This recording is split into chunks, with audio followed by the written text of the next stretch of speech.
Coup d'État au Sénégal. Voilà les mots qui circulent ce soir dans les cercles panafricanistes. Des mots lourds, des mots dangereux, des mots que l'on prononce à voix basse, d'abord, avant qu'ils n'envahissent les rues, les marchés, les salons et les réseaux.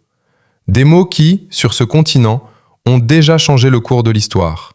Au Mali, au Burkina, en Guinée. Et ce soir, ces mots-là pointent vers Dakar. Coup d'État au Sénégal. Pas encore. Mais peut-être bientôt. C'est en tout cas ce que suggère, avec une froideur calculée, une voix qui s'est élevée dans la nuit. Une voix grave, tranchante. Celle d'un homme qui connaît l'Afrique dans ses profondeurs, qui en a vécu les espoirs et les trahisons, qui a appris à lire les signes avant-coureurs des grandes ruptures politiques. Et ce soir, cet homme parle. Il parle clairement. Il parle publiquement. Et ce qu'il dit devrait faire trembler plus d'un conseiller au palais de la République à Dakar. Si Bassirou et Sonko se coupent du courant panafricaniste révolutionnaire, ils seront faciles à cueillir. La phrase tombe comme une lame, lentement, précisément, sans trembler, faciles à cueillir. Ce ne sont pas les mots d'un homme en colère qui parle sous le coup de l'émotion. Ce sont les mots d'un homme qui analyse, qui calcule, qui prédit. Et dans le vocabulaire politique africain, cueillir un président, tout le monde sait ce que cela signifie. Cela signifie le renverser, le chasser, le faire tomber. Par les urnes si possible, par la rue si nécessaire, par d'autres moyens si tout le reste échoue. Mais qui parle ? Qui est cet homme qui ose prononcer une telle sentence à voix haute, dans un monde où les coups d'État se préparent en silence? C'est un panafricaniste. Un de ceux qui ont cru, sincèrement, profondément, que l'élection de Bassirou Diomaye Faye et de son mentor Ousmane Sonko représentait une rupture historique avec le système franc-africain. Ils avaient mis leurs espoirs dans cette victoire-là. Une victoire arrachée au système, disait-il. Une victoire du peuple contre l'oligarchie. Une victoire de l'Afrique contre ses chaînes invisibles. Ils avaient cru que quelque chose avait changé au Sénégal. Que pour une fois, un dirigeant africain allait tenir debout face aux puissances occidentales. Tenir debout face à Paris. Tenir debout face à Washington. Tenir debout face à ces forces qui, depuis des décennies, façonnent les destins des présidents africains selon leurs intérêts propres. Ils avaient cru. Et maintenant, ils regardent. Et ce qu'ils voient les révolte. Parce que Bassirou Diomaye Faye n'est plus celui qu'il prétendait être. Ou plutôt, et c'est plus grave encore, il n'a peut-être jamais été celui qu'ils avaient projeté sur lui. Le panafricanisme, dit cet homme à la voix grave, n'est utile que lorsqu'il s'agit d'accéder au pouvoir.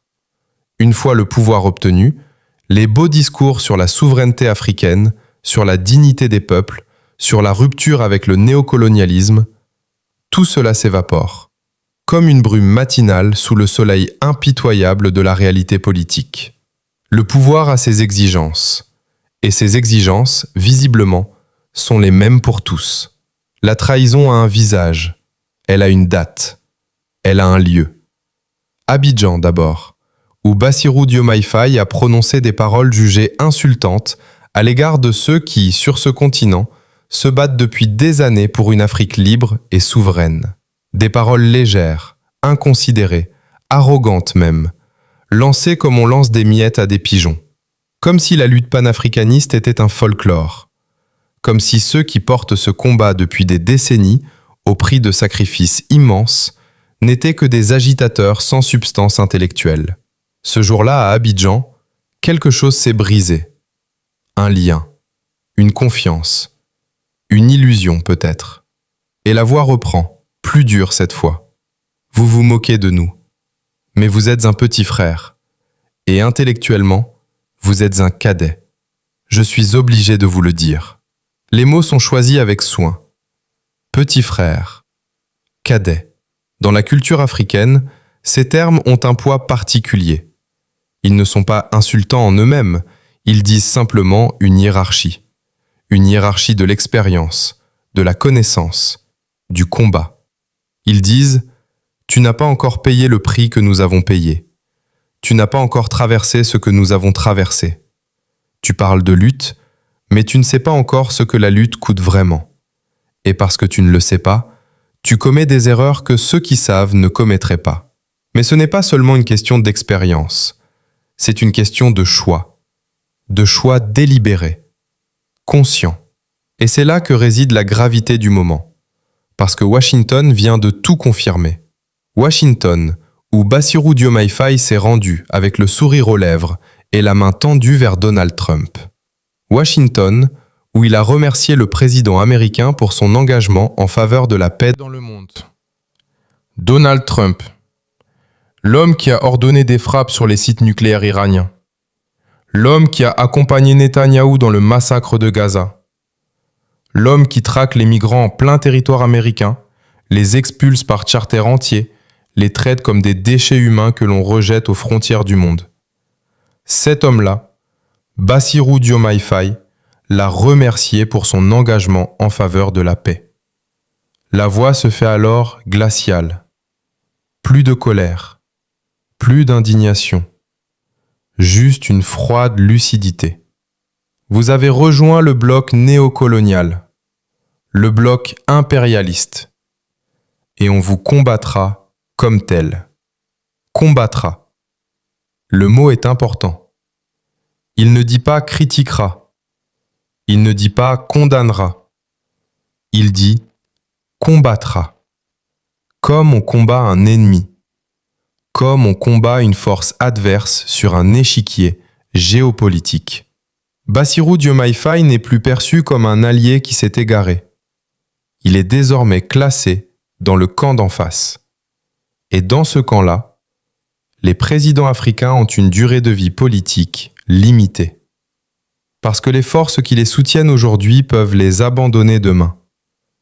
Parce que les peuples qu'ils ont trahis finissent toujours par se souvenir. Parce que la rue africaine, quand elle se lève, ne se couche plus facilement.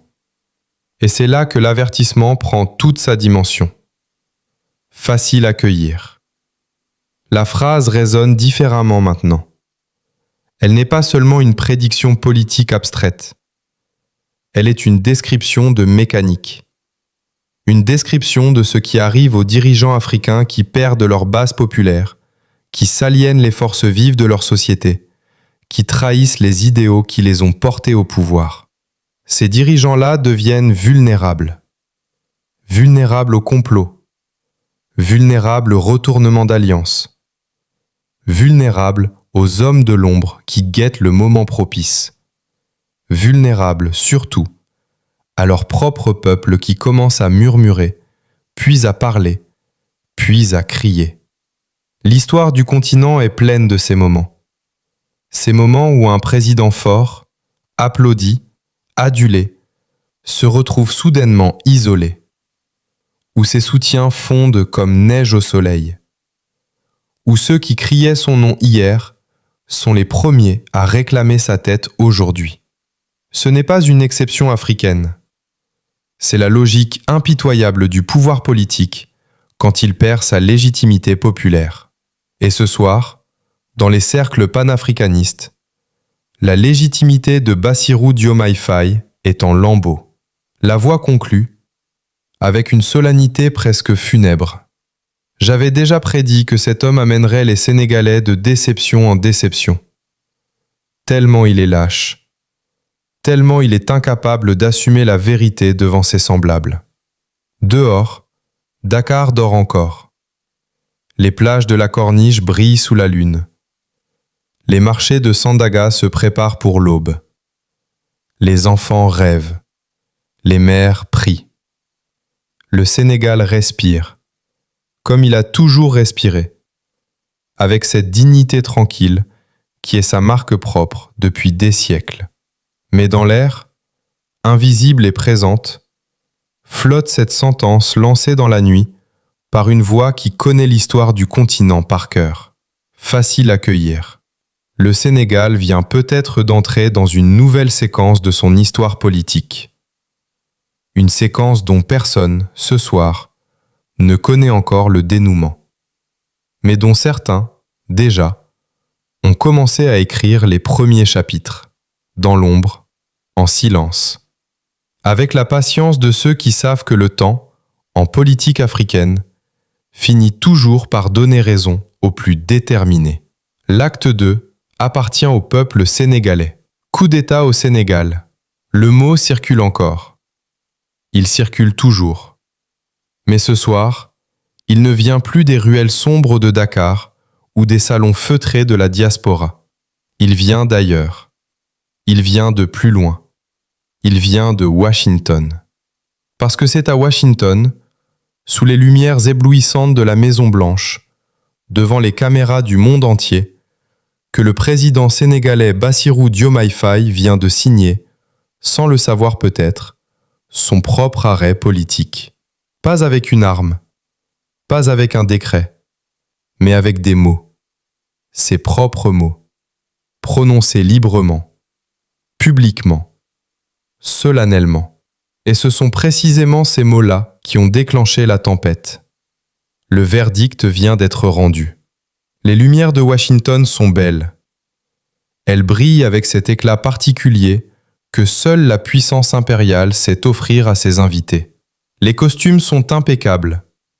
Les sourires, parfaitement calibrés. Les poignées de main, chaleureuses et calculées à la fois. Bassirou Diomaye Faye est là, debout, dans ce temple du pouvoir occidental, face à Donald Trump. Et il parle. Il remercie. Il salue.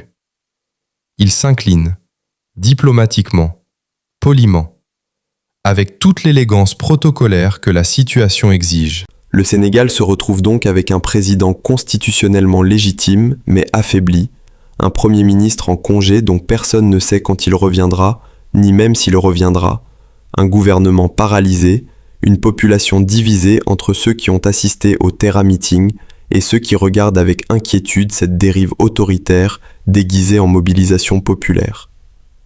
Les institutions tremblent, la stabilité vacille, et le modèle démocratique sénégalais, admiré dans toute l'Afrique, risque de s'effondrer sous le poids de cette guerre de pouvoir entre deux hommes qui devaient gouverner ensemble, mais qui ne peuvent manifestement pas coexister au sommet de l'État.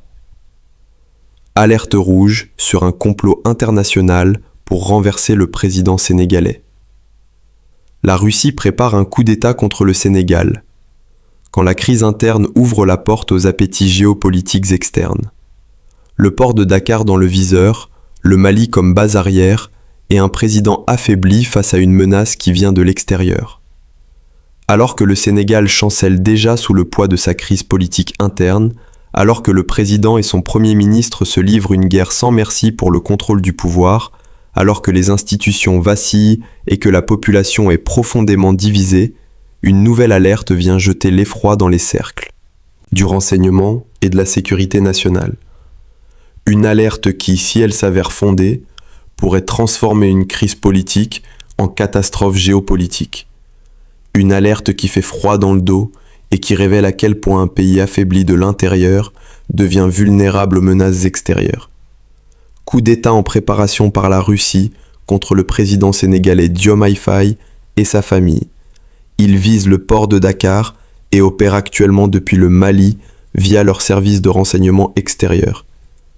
Ils préparent un coup d'État contre le président de Faye, hurle l'avertissement qui circule sur les réseaux sociaux et dans les canaux sécuritaires. Le message est répété, martelé, amplifié. Dites-le, nous sommes bien informés et nous partageons cette information pour alerter les autorités sénégalaises. Famille, partagez massivement cette vidéo. L'urgence transpire dans chaque mot, dans chaque phrase. Ce n'est pas une simple rumeur de couloir, ce n'est pas une spéculation hasardeuse lancée par un complotiste en mal de sensation. Non, ceux qui lancent cette alerte affirment disposer d'informations précises, de sources fiables, de renseignements concrets sur ce qui se tramerait en ce moment même contre la stabilité du Sénégal et la sécurité de son président démocratiquement élu. Et cette alerte ne vient pas de nulle part. Elle s'inscrit dans un contexte géopolitique régional absolument explosif, un contexte que beaucoup de Sénégalais ont voulu ignorer, minimiser, écarter d'un revers de main, mais qui revient aujourd'hui les frapper en plein visage avec une violence brutale. Car depuis plusieurs mois déjà, des voix se sont élevées pour mettre en garde contre une réalité que personne ne voulait voir. La montée en puissance de l'influence russe en Afrique de l'Ouest et les dangers qu'elle représente pour les pays qui, comme le Sénégal, ont choisi de maintenir une orientation démocratique et des liens avec l'Occident. Vous voyez, j'avais fait ma vidéo ici la nuit dernière, en disant que les pays de l'AES sont prêts, avec Vladimir Poutine, à déstabiliser les pays d'Afrique de l'Ouest, rappelle l'analyste qui avait lancé cet avertissement prémonitoire. Je l'avais déjà dit, et maintenant, il est sur le point de faire son travail au Sénégal. Il est déjà en train de se préparer à faire son travail au Sénégal. Le « je vous l'avais dit » résonne comme une complainte amère, celle de Cassandre dont les prophéties vraies n'ont jamais été crues.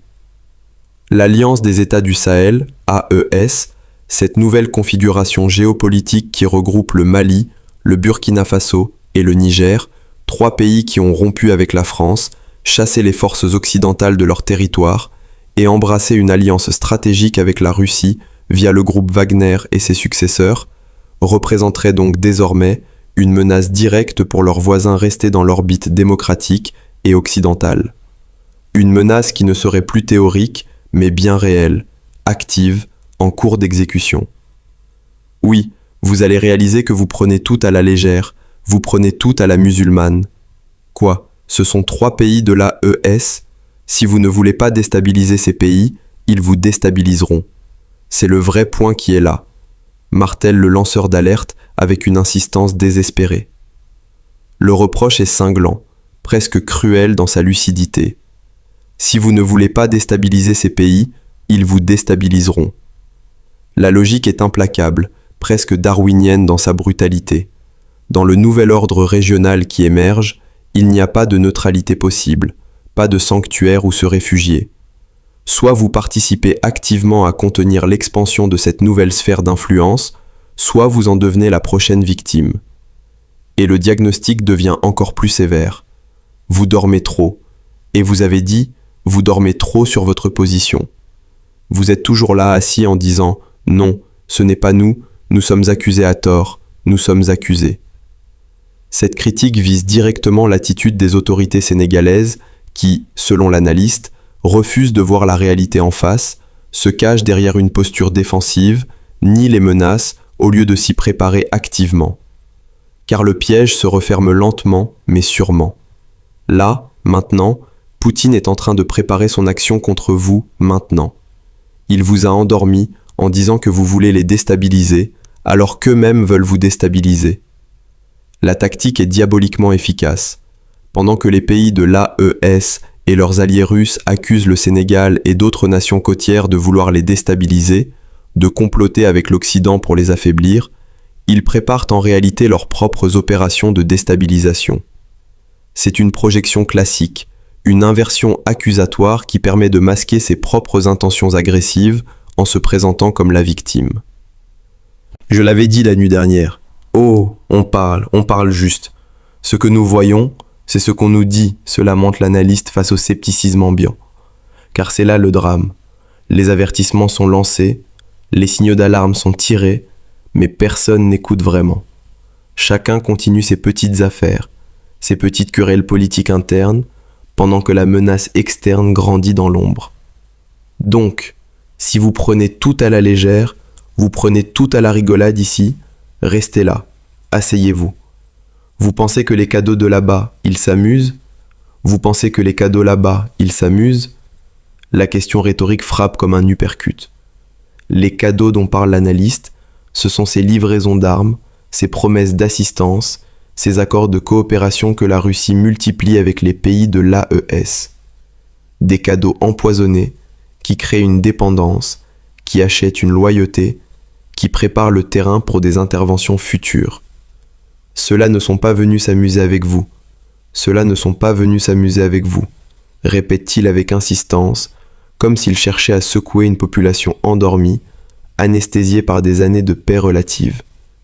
Donc, si vous pensez que ces pays-là sont venus s'amuser avec vous ici, restez là, dormez. Restez là, dormez. N'est-ce pas? Ne me croyez pas, ils vont tous vous surprendre. L'avertissement est prophétique, presque apocalyptique dans son ton. Vous entendrez un son depuis votre. La phrase reste en suspens, mais la menace est claire. Un jour, peut-être très bientôt, les Sénégalais se réveilleront avec le bruit des armes, le chaos dans les rues, et il sera trop tard pour réagir. Le coup d'État sera déjà en cours, les dés déjà jetés, le destin du pays déjà scellé. Mais pourquoi le Sénégal ? Pourquoi maintenant ? Les réponses à ces questions révèlent une logique géostratégique implacable.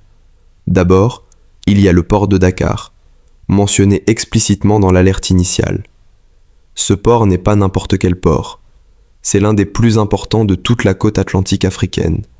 Un hub commercial majeur, un point d'entrée stratégique vers l'Afrique de l'Ouest, une infrastructure qui vaut de l'or pour quiconque veut projeter sa puissance dans la région. Contrôler Dakar, c'est contrôler une partie substantielle du commerce ouest-africain. C'est disposer d'une base navale potentielle sur l'Atlantique. C'est avoir un pied dans une région qui était jusqu'ici largement fermée à l'influence russe. Ensuite, il y a le timing. Le Sénégal est actuellement au plus faible qu'il n'a été depuis des décennies. La crise entre le président Bassirou Diomaye Faye et son premier ministre Ousmane Sonko a fracturé le pays, paralysé les institutions, divisé la population, affaibli l'appareil d'État. Un pays dans cet état de vulnérabilité interne est une cible de choix pour une opération de déstabilisation externe. Les services de renseignement russes, réputés pour leur maîtrise des opérations hybrides et leur capacité à exploiter les failles internes d'un pays cible, ne pouvaient rêver mieux que cette situation. Puis il y a le Mali, mentionné comme base arrière de l'opération. Le Mali, où les forces russes sont déjà implantées, où elles contrôlent des portions du territoire, où elles ont leurs réseaux, leurs contacts, leurs infrastructures.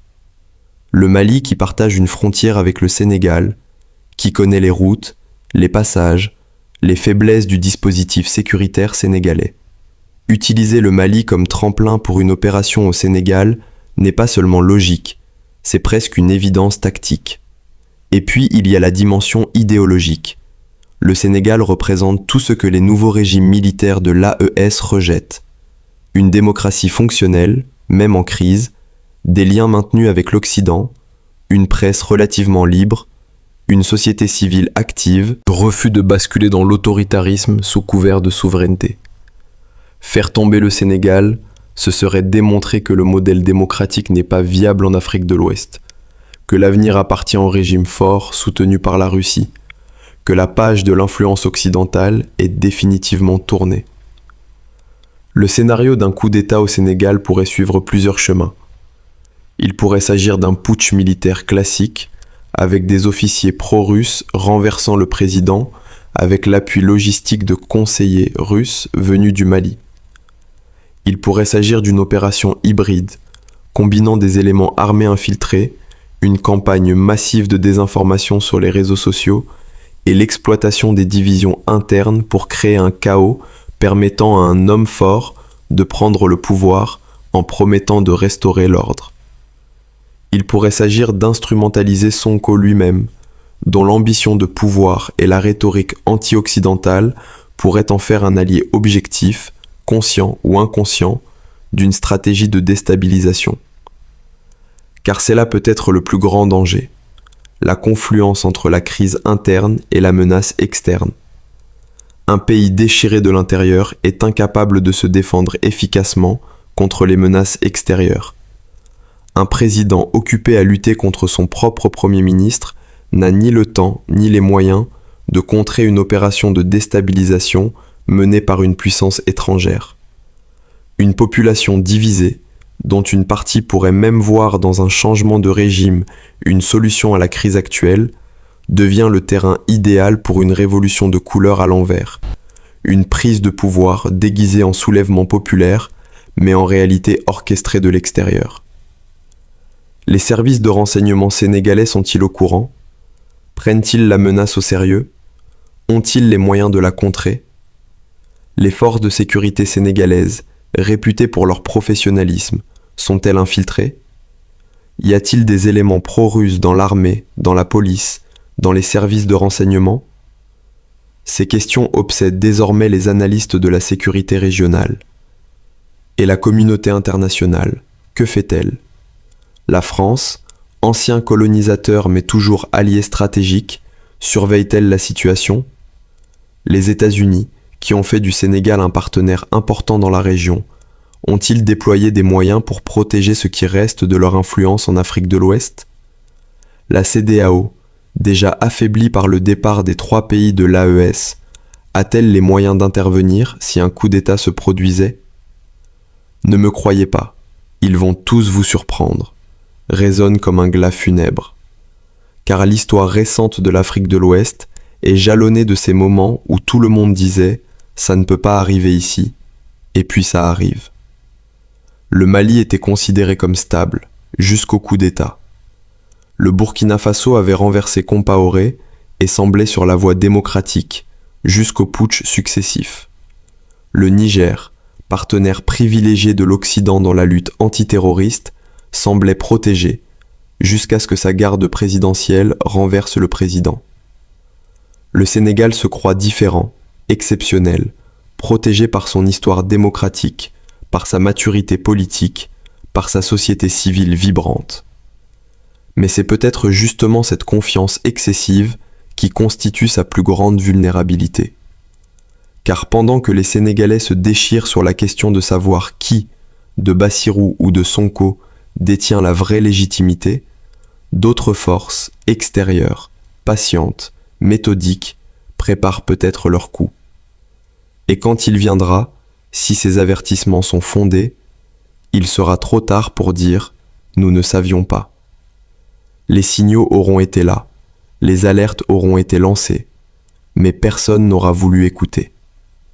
Le Sénégal, modèle de démocratie africaine, se trouve à un tournant de son histoire où sa survie même en tant que nation libre et souveraine pourrait se jouer. L'heure n'est plus aux querelles de palais. L'heure est à l'union sacrée face à une menace existentielle qui pourrait tout emporter.